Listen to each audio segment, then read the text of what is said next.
She signed the contract with shaking hands, promising to carry a stranger's child for money she desperately needed. But 9 months later, she would deliver more than a baby. She would deliver him from the prison of his own grief. Welcome to our channel. I drop new videos like this weekly, so subscribe and turn on notifications to keep up. Meanwhile, before we commence with our beautiful story for today, can you kindly let us know where you are watching from in the comments section? Now back to our story. The waiting room of Genesis Fertility Clinic smelled like lavender and lies.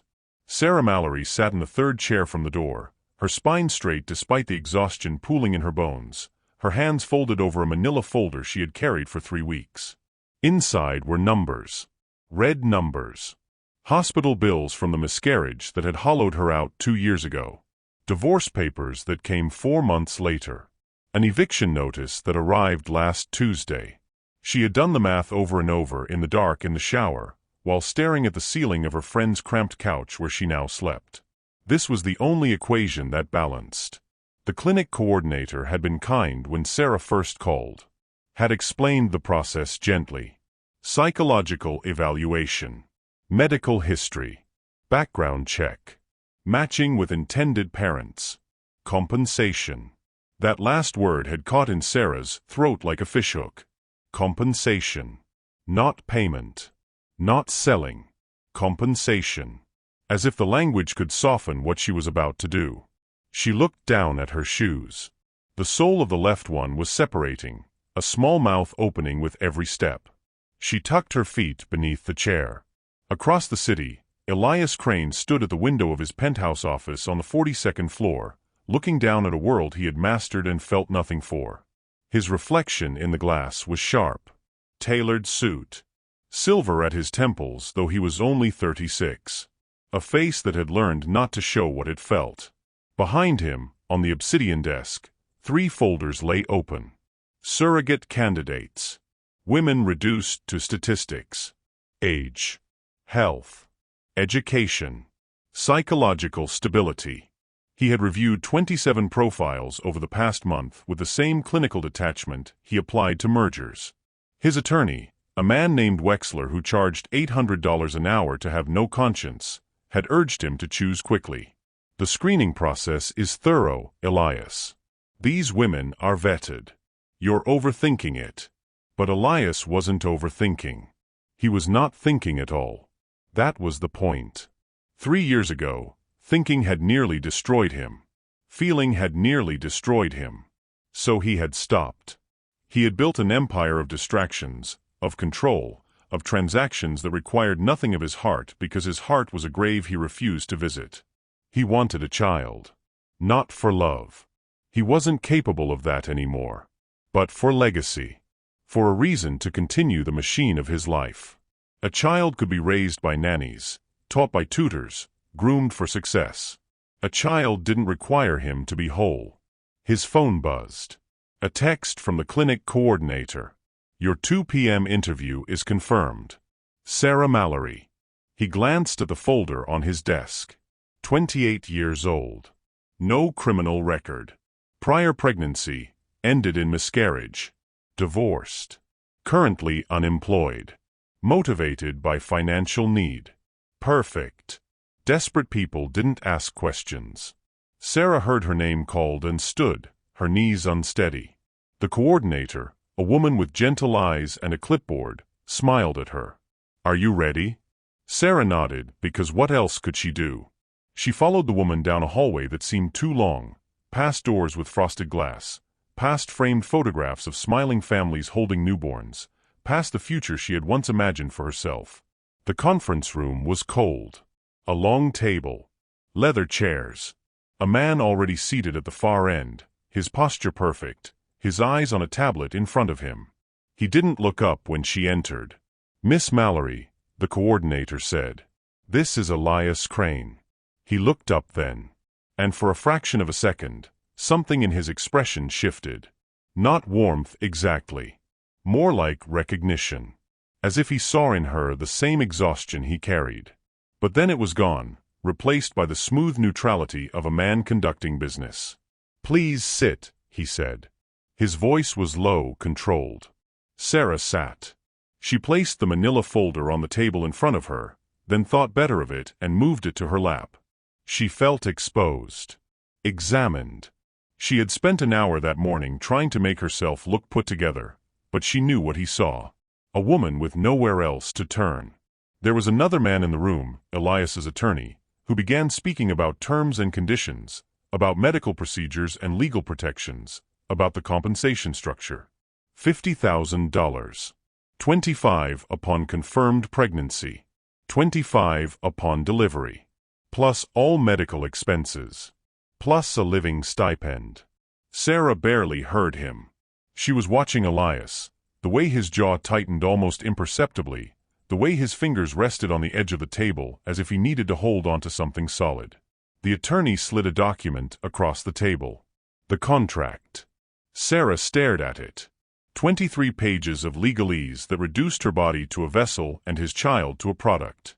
"Do you have any questions, Miss Mallory?" the attorney asked. Sera looked at Elias. "Why do you want a child?" The attorney stiffened. "That's not really relevant to the why." Sera pressed. She didn't know why she needed to know. Maybe because she needed this to be about something more than money. Maybe because she needed him to be human. Elias met her gaze. For a long moment, he said nothing. Then quietly he said, "Because I need a reason to keep going." It wasn't the answer she expected. It wasn't a polished response about legacy or family values. It was raw. True. And it terrified her because she understood it completely. She picked up the pen.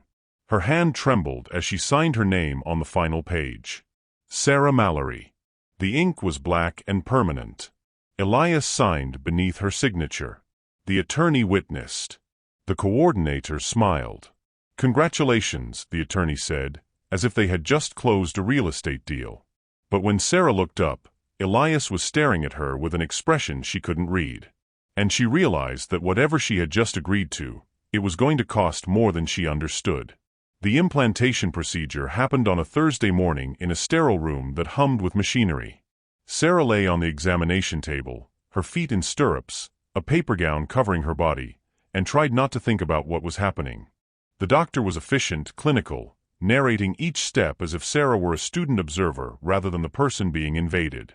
Elias had offered to be present. She had declined. Some things were too intimate to share with a stranger, even if that stranger's genetic material was being placed inside her body. She went home to her friend's apartment and waited. 2 weeks until the blood test. 14 days of existing in the space between transaction and transformation, of wondering if her body would cooperate, if the cells would take hold, if she would become what he had paid her to become. Elias called once during that time. "Just to check in," he said, though his voice was stiff, formal, as if he were calling a contractor about a home renovation. She told him she was fine. He said good. They hung up. When the clinic called with the results, Sera was folding laundry that wasn't hers, trying to be useful, trying to justify the space she occupied on her friend's couch. The coordinator's voice was bright. "Congratulations, Sera. You're pregnant." Sera sat down on the floor, the phone pressed to her ear, and felt nothing. Then everything. Then nothing again. She called Elias because the contract required it. He answered on the first ring. "It took," she said. There was a pause. A breath. Then, "Thank you." She almost laughed. "Thank you." As if she had done him a favor. As if this were a gift and not a transaction. "I'll have my assistant arrange the first payment," he said. "And we should schedule the first ultrasound. I'd like to be present for that." "Of course," she said, because what else could she say? The ultrasound appointment was 3 weeks later. Sera arrived early, sitting in the same waiting room where this had all begun, her hand resting on her still flat stomach. She had been nauseous for a week, exhausted, her breasts tender. The symptoms felt like proof. Like she was doing her job. Elias arrived exactly on time, dressed in a suit that probably cost more than her rent used to be. He nodded at her, a curt acknowledgement, and sat 3 chairs away. They didn't speak. The air between them was thick with everything unsaid. When they were called back, the ultrasound technician was cheerful in a way that felt obscene. First baby? She asked, looking between them. Not exactly, Sera said. The woman's smile faltered, then recovered. Well, let's take a look. Sera lay back on the table, lifted her shirt to expose her abdomen. The technician squirted cold gel on her skin, and Sera flinched. Elias stood against the wall, his arms crossed, his face unreadable. The technician moved the wand across Sera's stomach, and the room filled with static. Then, a sound. A rapid thumping. Rhythmic. Insistent. There we are, the technician said, turning the screen. That's the heartbeat. Sera looked. On the screen, a tiny flicker. A pulse. Something alive that hadn't existed 2 months ago. Something that was hers and not hers. Something that was his and not his. She felt tears on her face before she realized she was crying. She wiped them away quickly, embarrassed, but more came. She couldn't stop them. The technician handed her a tissue. It's okay, she said gently. It's overwhelming. Sera nodded, not trusting her voice. She glanced at Elias. He had moved closer, his eyes fixed on the screen. His expression had cracked open just enough for her to see something underneath. Grief. Longing.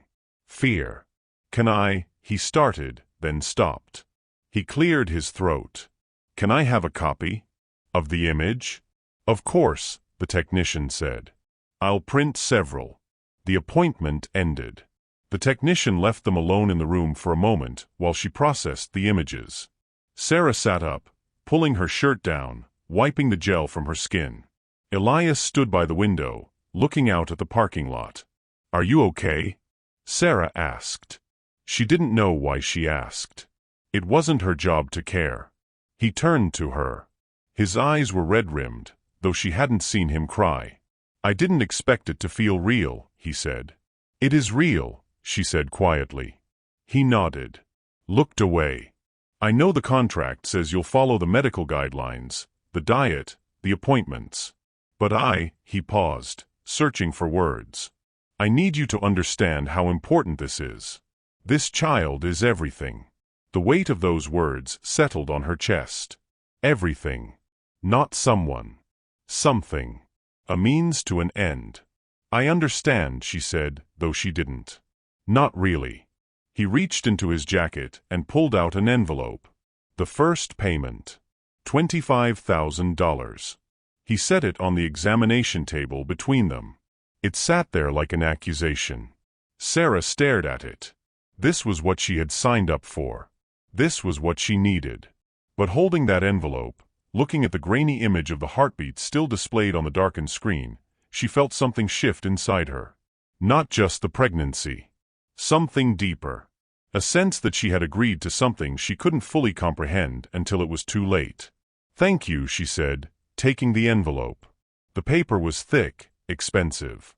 I'll have my assistant set up the next appointment, Elias said, back to business.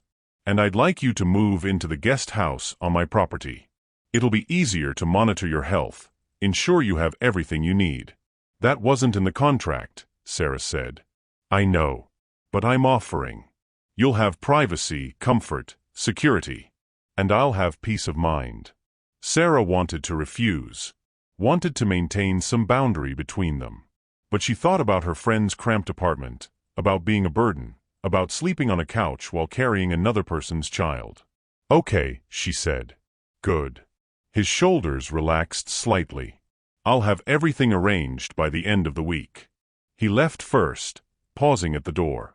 Take care of yourself, he said. And the baby. I will, she promised. After he was gone, Sera sat alone in the dim room, the envelope in her lap, the sound of that tiny heartbeat still echoing in her memory. She had thought this would be simple. A transaction. A job. But looking at the ultrasound image the technician had left on the counter, seeing that small flutter of life, she realized she was wrong.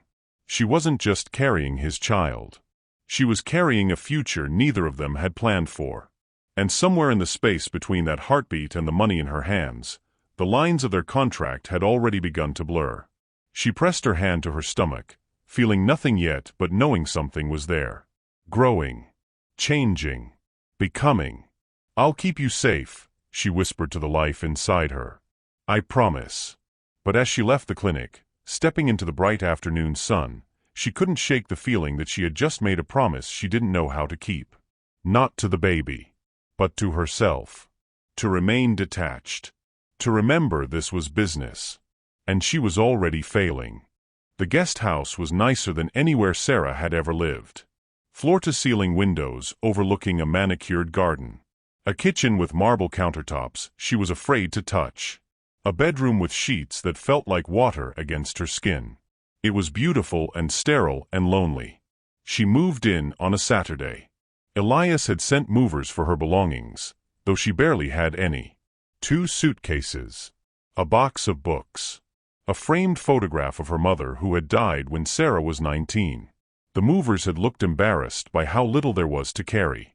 Elias met her at the guest house door, gave her a key, showed her where everything was. His main house was 100 yards away, visible through the trees. Close enough to monitor. Far enough to maintain distance. "If you need anything, let me know," he said. "I've stocked the kitchen with foods the nutritionist recommended. There's a list on the counter." A nutritionist. Of course there was. "Thank you," Sera said, standing in the doorway, feeling like an intruder in a space meant for her. He hesitated, as if there was more to say, then nodded and left. She watched him walk back toward his house, his hands in his pockets, his shoulders tight. Even from a distance, she could see how alone he was. The first week was quiet. Too quiet. Sera wandered the guest house, read her books, took walks in the garden. Elias had left instructions with his assistant about meal schedules, prenatal vitamins, upcoming appointments. Everything was organized, controlled, managed. On the 8th day, a box arrived. Inside were maternity clothes. Expensive ones. Tags still attached. A note in typed text, "For your comfort. E.C." Sera stared at the clothes. Soft fabrics, muted colors, nothing flashy. Practical. Thoughtful. But also presumptuous. She hadn't asked for them. Didn't need him managing her wardrobe along with everything else. She texted the number his assistant had given her for direct contact.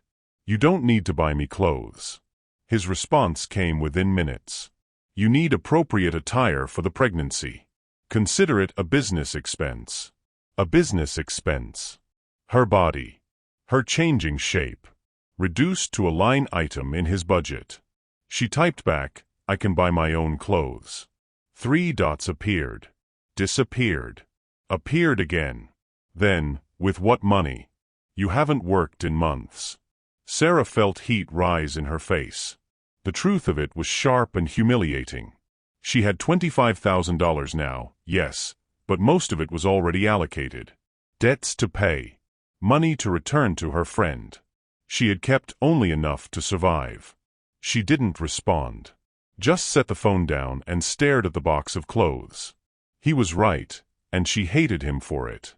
The next morning, there was a knock on her door.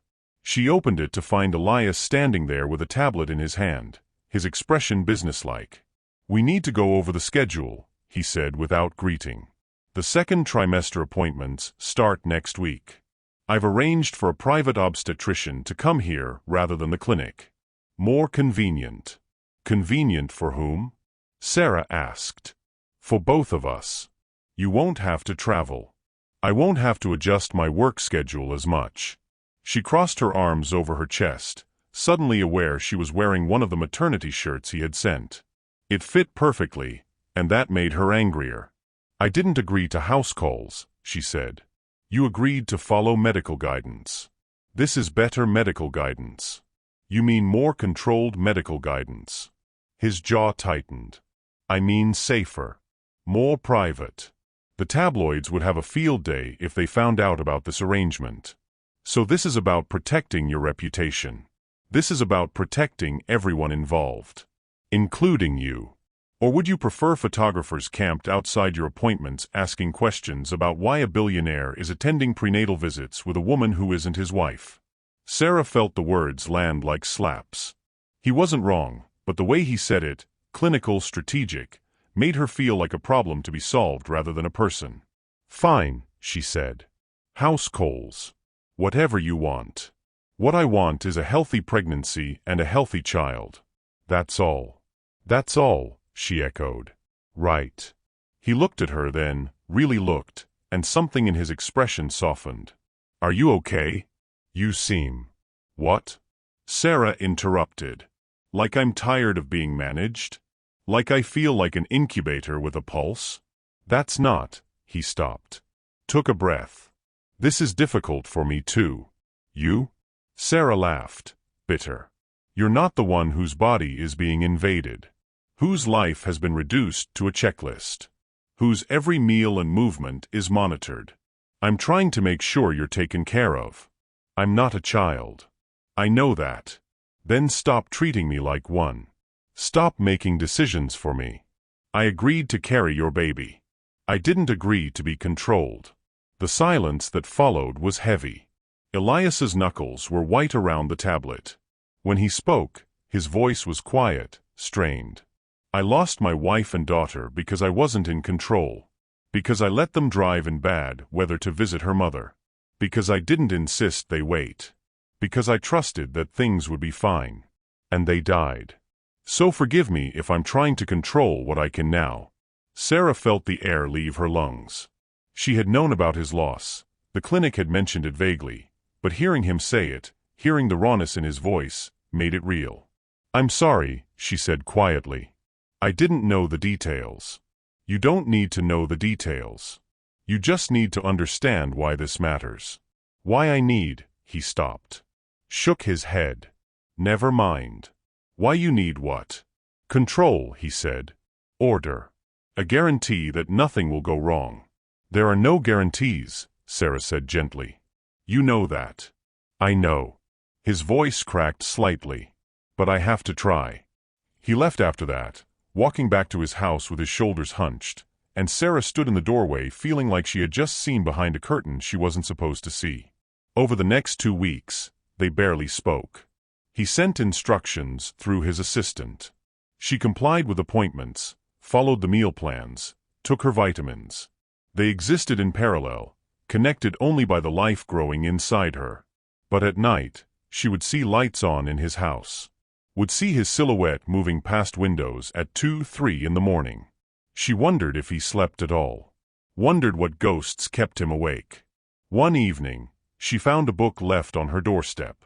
No note. Just a book. What to expect when you're expecting. She flipped through it and found a page dog-eared. Chapter on second trimester bonding. A section highlighted in yellow about how talking to the baby helps development. She looked toward his house. The lights were on in his study. She wanted to be angry at the presumption. But instead, she felt something else. Something that scared her more than anger. Understanding. He was trying. In his broken, controlling way, he was trying to care. And that was the most dangerous thing of all. Because she had signed a contract that said she would carry his child and walk away. But how could she walk away from someone who was drowning and didn't know how to ask for help? She placed her hand on her stomach, now showing a small curve. Felt the beginning of something shifting. Not just the pregnancy, but the walls around her heart. This was supposed to be simple, she whispered. Just business. But standing there, looking at the highlighted passage in a book he had left without explanation, she knew it had stopped being simple the moment their eyes met across that conference table. And she didn't know how to go back. The bleeding started on a Tuesday afternoon while Sera was reading in the garden. A sudden cramp, sharp enough to make her gasp, then warmth between her legs. She looked down and saw red spreading across her pale maternity pants. Terror arrived before thought. She was on her feet, stumbling toward the guest house, her hand pressed against her stomach as if she could hold everything together through sheer will. Her phone. She needed her phone. She made it inside, grabbed it from the counter, and dialed the obstetrician's number with shaking fingers. The doctor answered on the third ring, asked questions in a calm voice that contrasted with the panic screaming in Sera's head. How much blood? What kind of pain? When did it start? Come in immediately, the doctor said. I'll meet you at the hospital. Sera hung up and realized she had no way to get there. No car. No rideshare app on her phone because she'd been trying to save money. She could call an ambulance, but her door burst open. Elias stood there, his face pale, his tie loose around his neck. "I saw you from my office window. What's wrong?" "I'm bleeding," Sera said, and hearing herself say it out loud made it real in a way that broke something inside her. "The baby. I'm bleeding." He crossed the room in 3 strides. "Let me see." "No, I just need."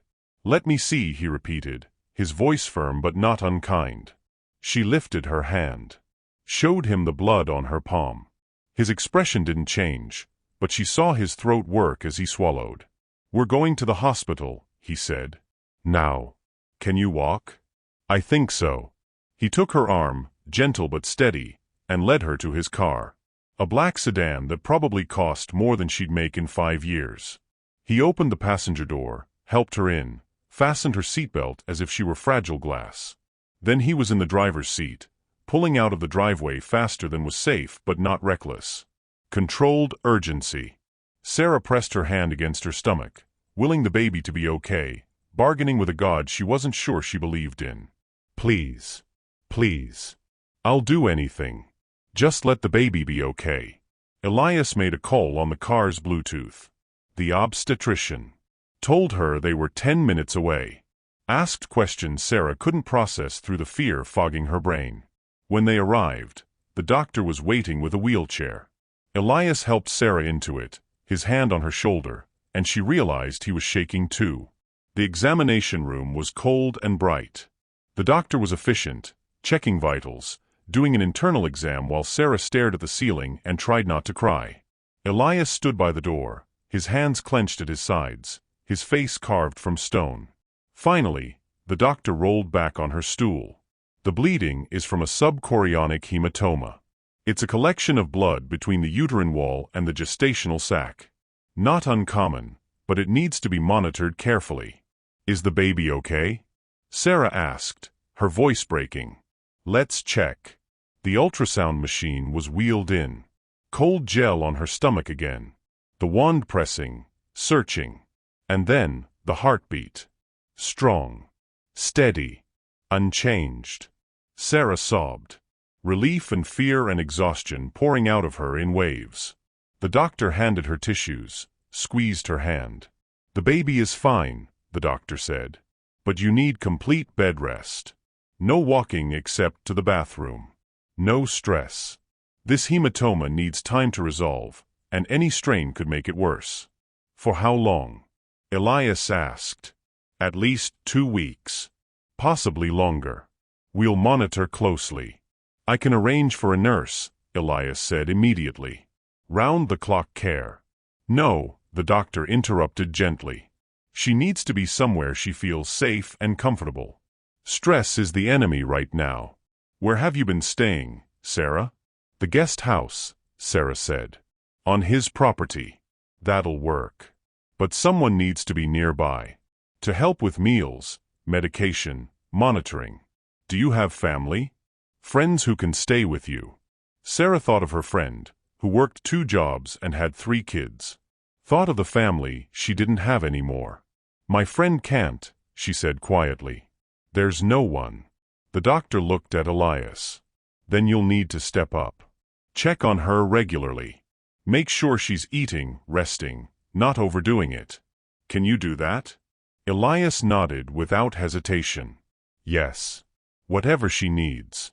They drove back in silence. When they arrived, Elias helped her inside, led her to the bedroom, pulled back the covers. "Sit," he said. She sat. Her body felt like it belonged to someone else. Exhausted. Wrung out. He knelt in front of her, untied her shoes, slipped them off her feet. The gesture was so intimate, so unexpected, that Sera felt tears start again. "I'm sorry," she whispered. He looked up at her, confusion in his dark eyes. "For what?" "For scaring you. For the complications. For being difficult before." "Sera." He said her name like it mattered. "You have nothing to apologize for. Nothing. Do you understand?" She nodded, not trusting her voice. He stood, pulled the covers over her. "I'm going to make you something to eat. Soup, I think. The doctor said you need to stay hydrated and nourished." "You don't have to." "Yes, I do." He was already heading toward the kitchen. "Just rest." She lay back against the pillows and listened to him moving around her kitchen. Cupboards opening. Water running. The soft clink of dishes. Sounds of someone taking care.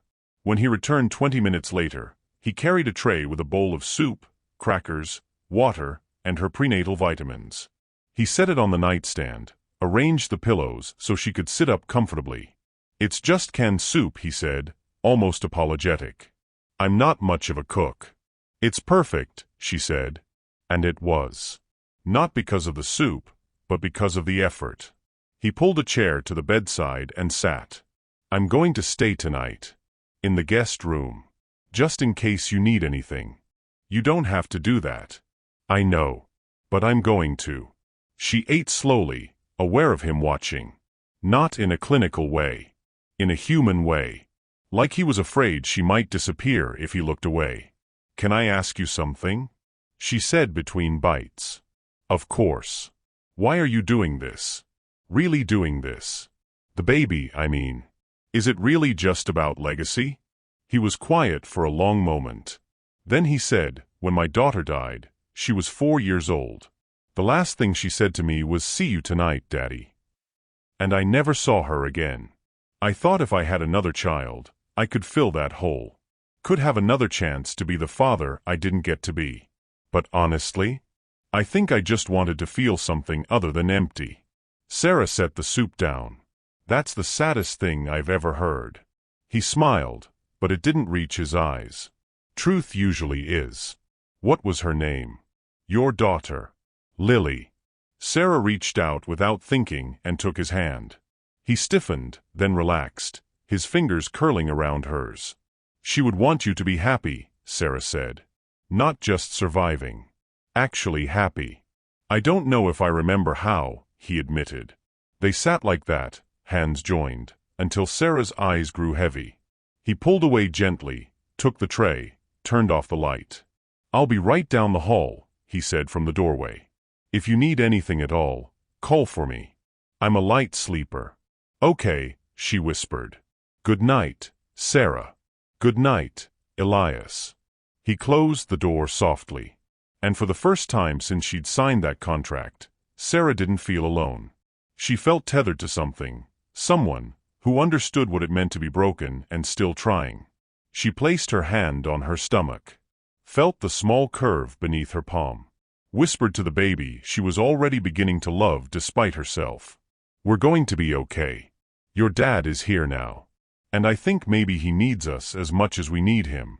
In the guest room down the hall, Elias sat on the edge of the bed, his head in his hands, and wondered what he had gotten himself into. This was supposed to be transactional, clean, safe.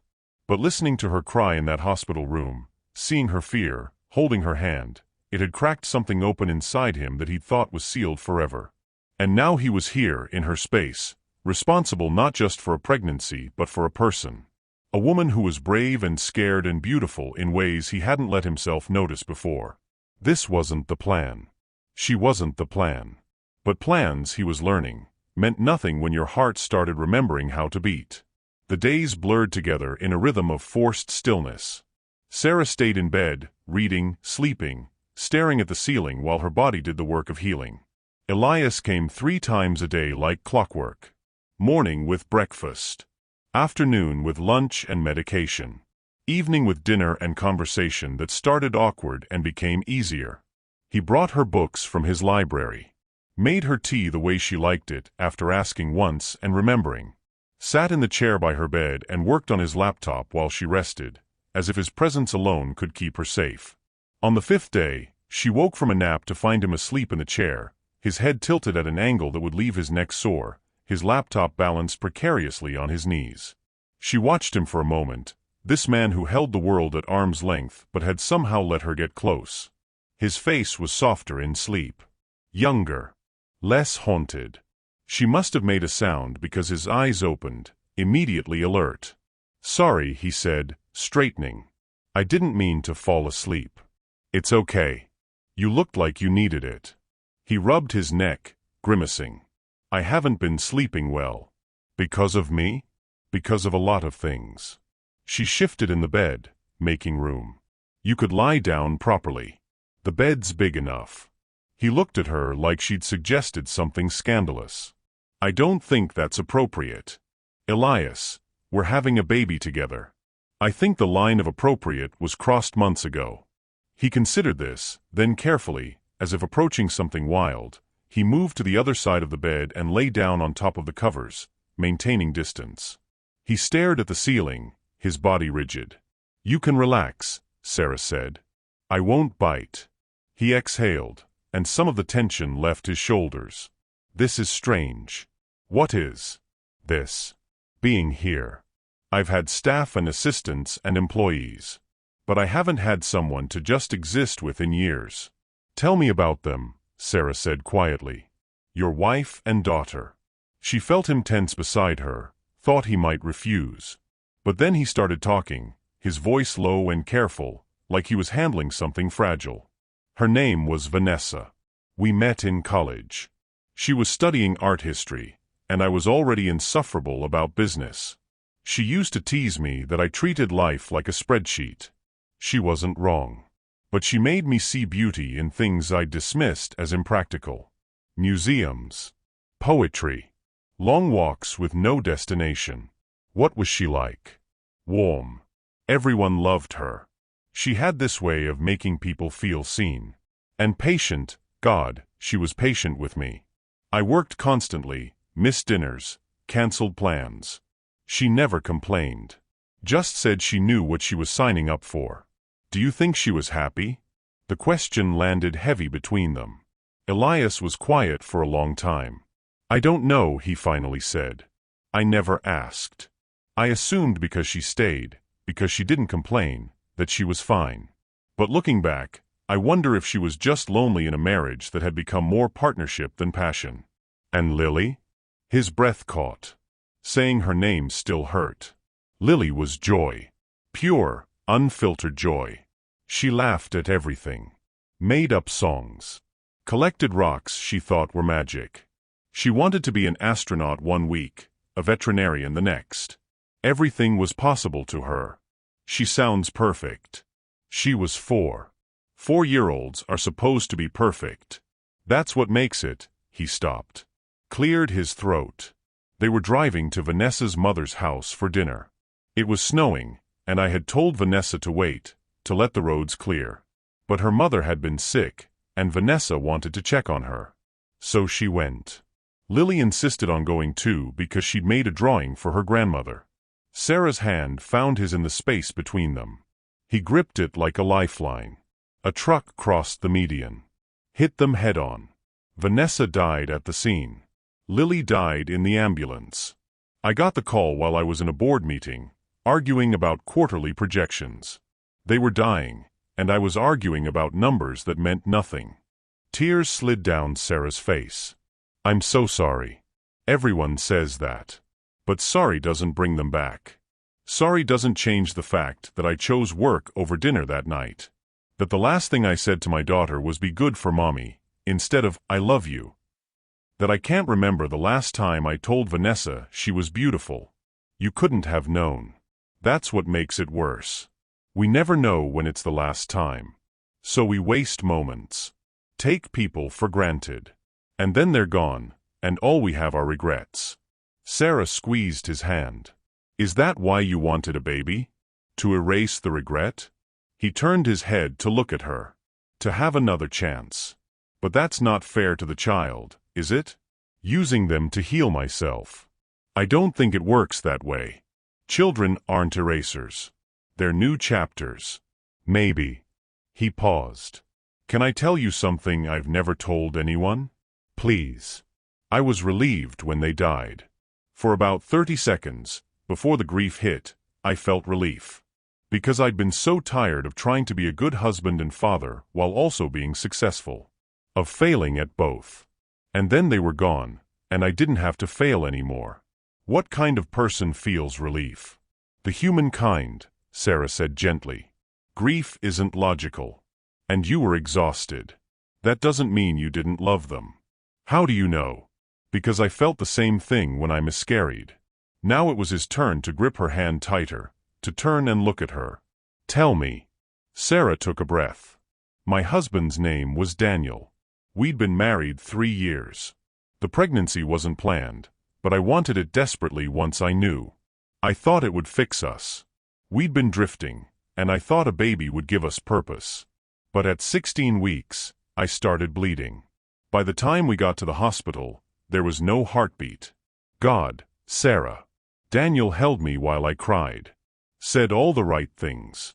But I could see it in his eyes, relief. He hadn't wanted the baby. Hadn't been ready. And now he didn't have to be. I hated him for that relief, even though I understood it. We tried to recover, but every time I looked at him, I saw that moment.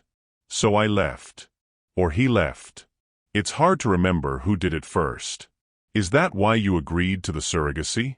To have another chance to? Partly. But also because I needed to prove I could do it. That my body wasn't broken. That I could carry a pregnancy to term even if I couldn't keep it. Elias shifted closer, his shoulder touching hers. You're not broken. Neither are you. They lay there in the fading afternoon light, two broken people holding on to each other's truths. Outside, birds sang in the garden. Inside, something shifted. Not fixed, but less fractured. After a while, Elias said, I found something last week. In Lily's room. I haven't been in there since the funeral. But the housekeeper needed to check for water damage, and I forced myself to go in. There was a note on her bed. In her handwriting. It said, Daddy, I love you to the moon and back. See you tonight. Sera's breath caught. She wrote that before she left. Yes. I think Vanessa helped her spell it. But it was there, waiting for me for 3 years. And I realized, she did know, that I loved her. Even if I didn't say it enough, she knew. Of course she knew. He turned to face Sera fully now, his eyes intense. This baby we're making, I don't want to repeat my mistakes. I don't want to be distant or unavailable. But I also don't know how to be any other way.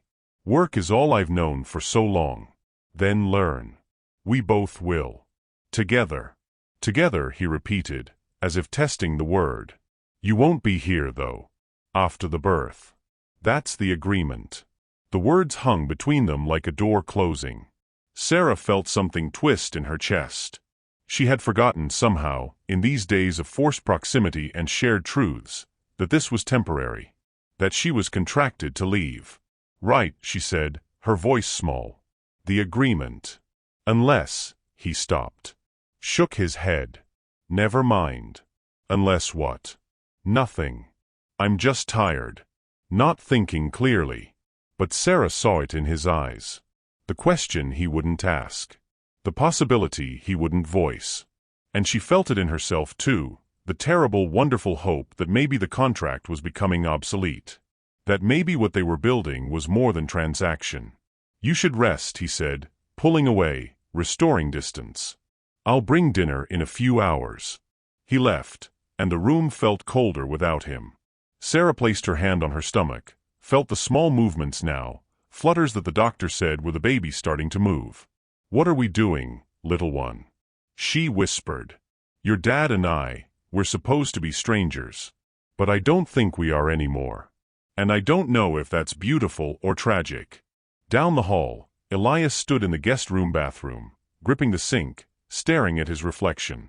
His heart was pounding. His hands were shaking. He had almost said it. Almost asked her to stay beyond the contract. To be part of this child's life. To be part of his life.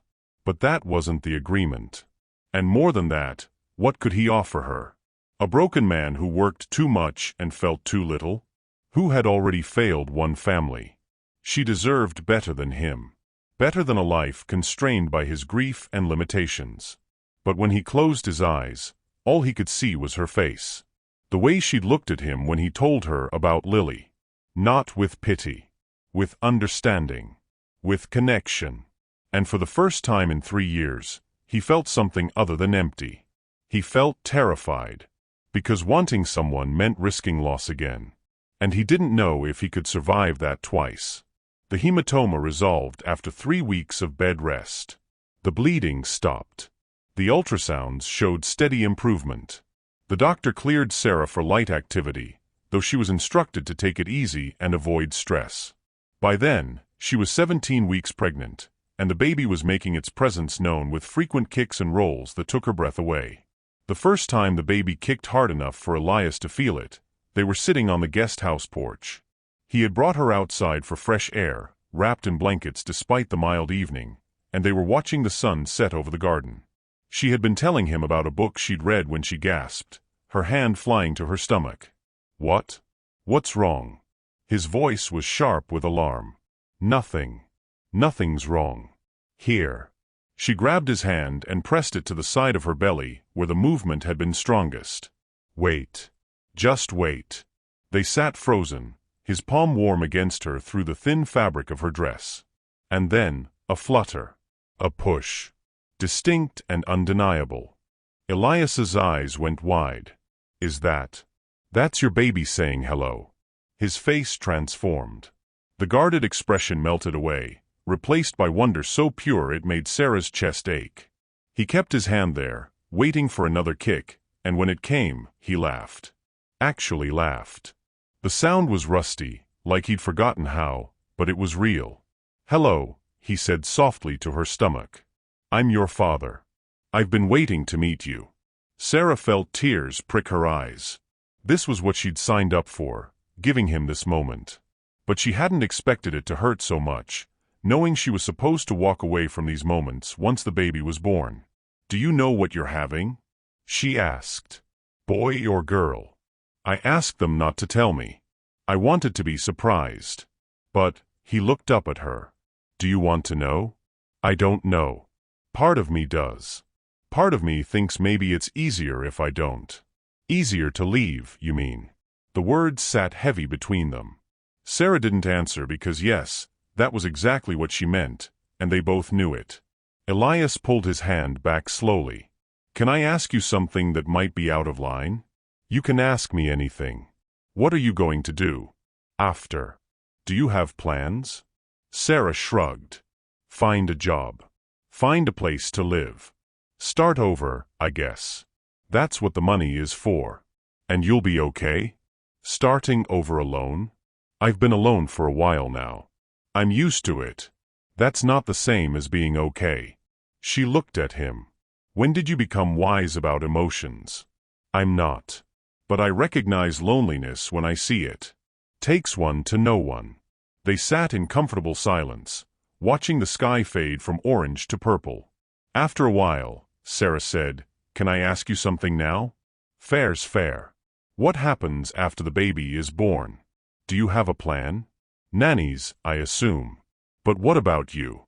Are you going to be present or just write checks?" He flinched. "That's harsh. It's honest. You said you didn't want to repeat your mistakes. But having a baby in your house with staff raising it while you work, isn't that the same pattern?" "You're right." He rubbed his face. "I've been thinking about that. I'm going to take time off. 6 months, maybe more.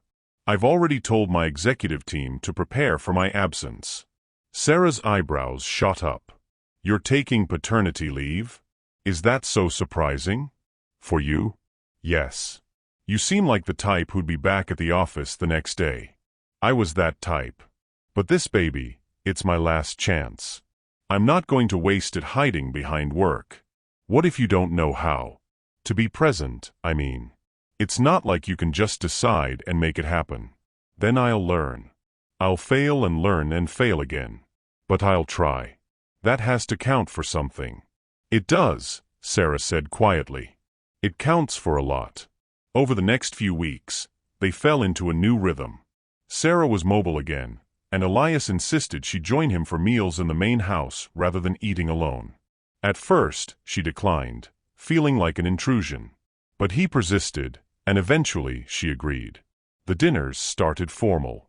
They sat at opposite ends of his enormous dining table, making small talk about appointments and symptoms and nursery preparations. But gradually, they migrated closer, until they were sitting adjacent, then across from each other at a smaller table in the breakfast nook.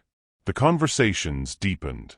He told her about growing up wealthy but lonely, about a father who measured worth in profit margins and a mother who drank herself to death by 50. She told him about her mother's cancer, about working 3 jobs to pay for treatment that didn't work, about learning that love couldn't save everyone. One evening, while they were cleaning up together, him washing, her drying because he wouldn't let her stand too long, she said, "I never expected this." "Expected what?" "To like you." He paused, hands in the soapy water. "Wow. Tell me how you really feel." "I'm serious. When we met, you were so cold. Calculating. I thought you were exactly what people say about billionaires, heartless and entitled. And now? Now I think you're just scared. And lonely. And trying really hard to be better than you think you are." He was quiet, then said, "I never expected to like you either. I thought you'd be, I don't know, mercenary. Someone who saw this as easy money. And now? Now I think you're the bravest person I've ever met. You're doing something terrifying and selfless, and you're doing it with grace." Sera set down the dish towel. "Don't. Don't what? Make me believe this is more than it is. We have a contract. An arrangement. After the baby comes, I leave. That's the deal. What if I don't want that deal anymore?" The words hung in the air between them. Sera's heart pounded. "Don't say things like that." "Why not?" "Because it makes it harder. Because I can't afford to hope for something that isn't real." Elias dried his hands and turned to face her fully. "What if it is real? What if this, us, is the thing neither of us planned for but both of us need?" Sera felt tears threaten. "You don't mean that. You're just emotional because of the baby. Once it's born, once you have what you really wanted, you'll remember I was just a means to an end. Is that really what you think?" "I don't know what to think. This whole situation is impossible." He stepped closer. "Sera." She looked up at him, at the intensity in his dark eyes, and felt something break open inside her. Something she'd been trying to keep locked away. "I'm falling for you," she whispered. "And I hate it because it wasn't supposed to happen. I was supposed to stay detached. Professional. But every day, every conversation, every time you bring me tea or read to the baby or fall asleep in that chair, I fall a little more. And it terrifies me." Elias reached up slowly, giving her time to pull away, and cupped her face in his hands. "I'm already there. I've been falling since the day I saw you cry in that ultrasound room. Maybe before. I don't know when it happened. I just know I can't imagine this life without you in it anymore. Elias, we barely know each other. I know you take your tea with honey, no sugar. I know you read the same page 3 times when you're anxious. I know you hum without realizing it when you're content.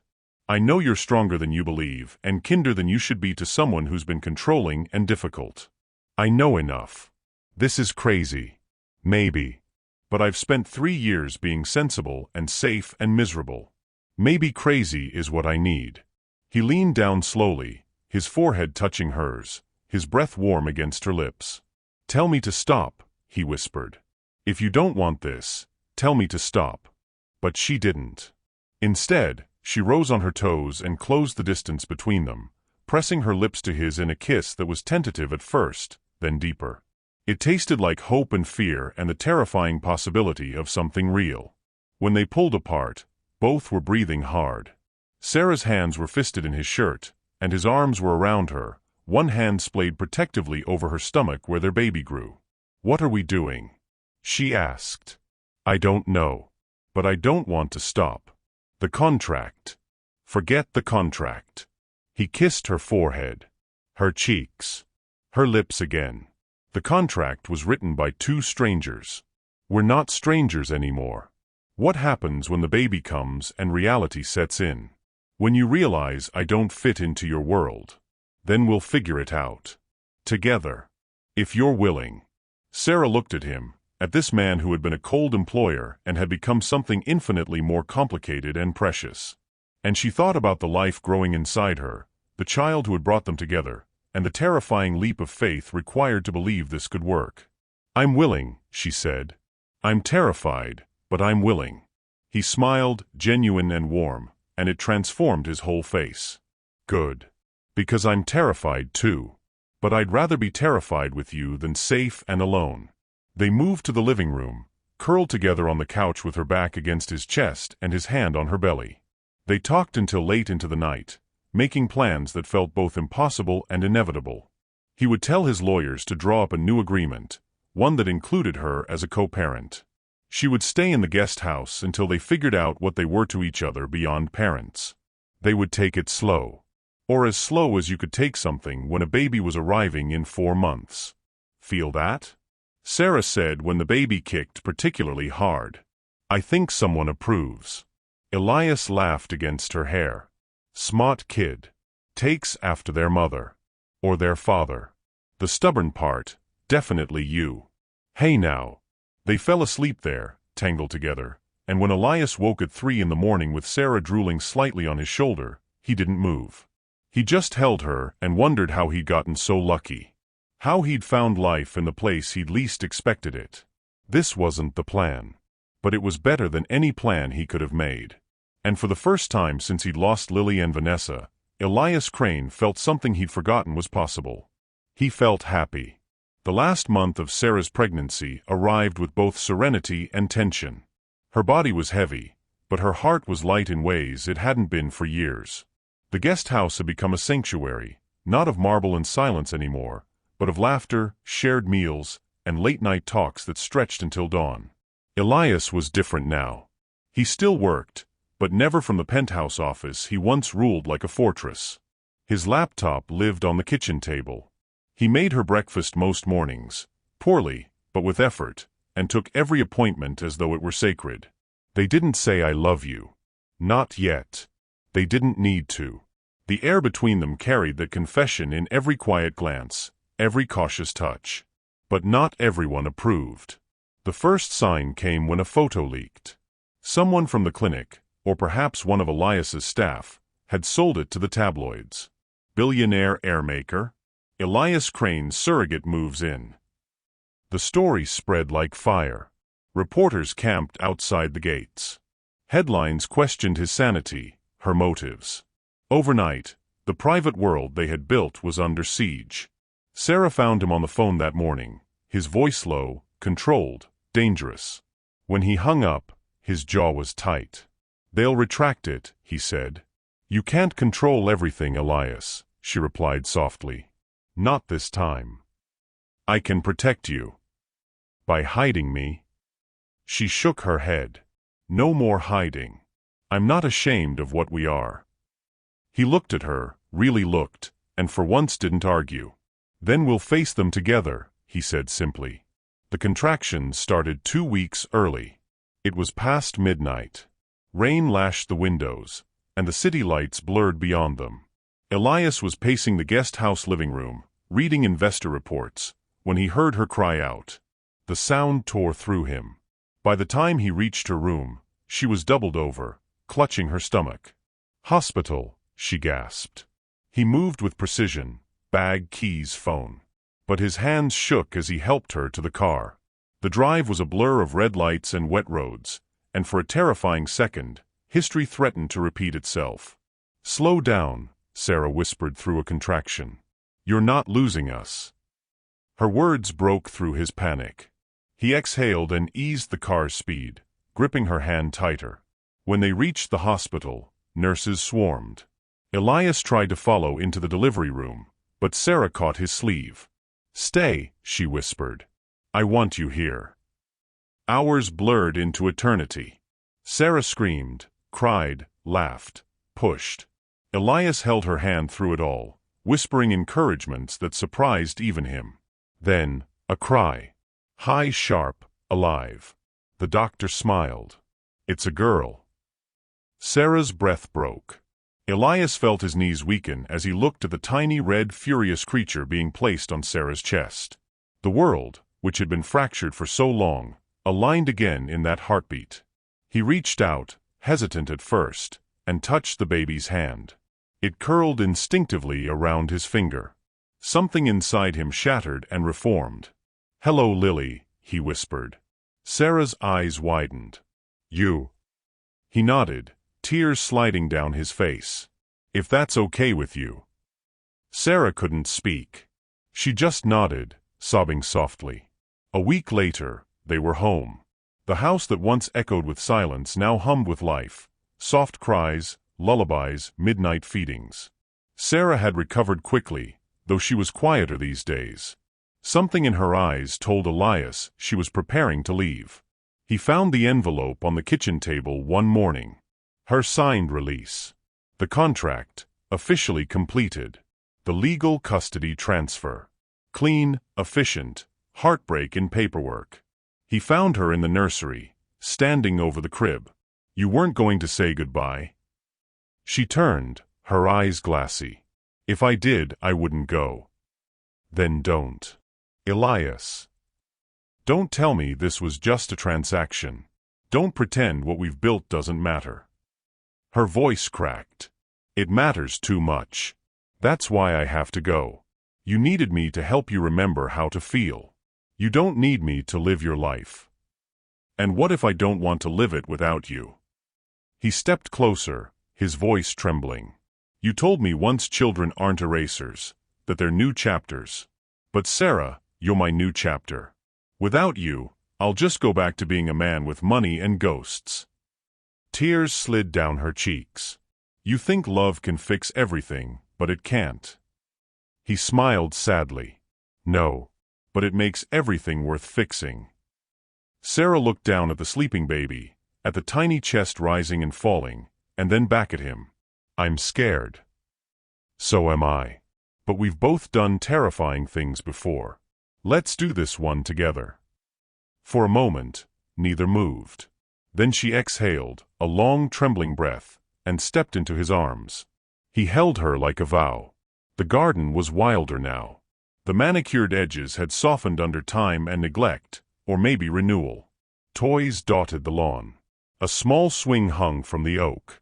Sera sat on a blanket with baby Lily crawling over her legs, giggling at a stuffed bear.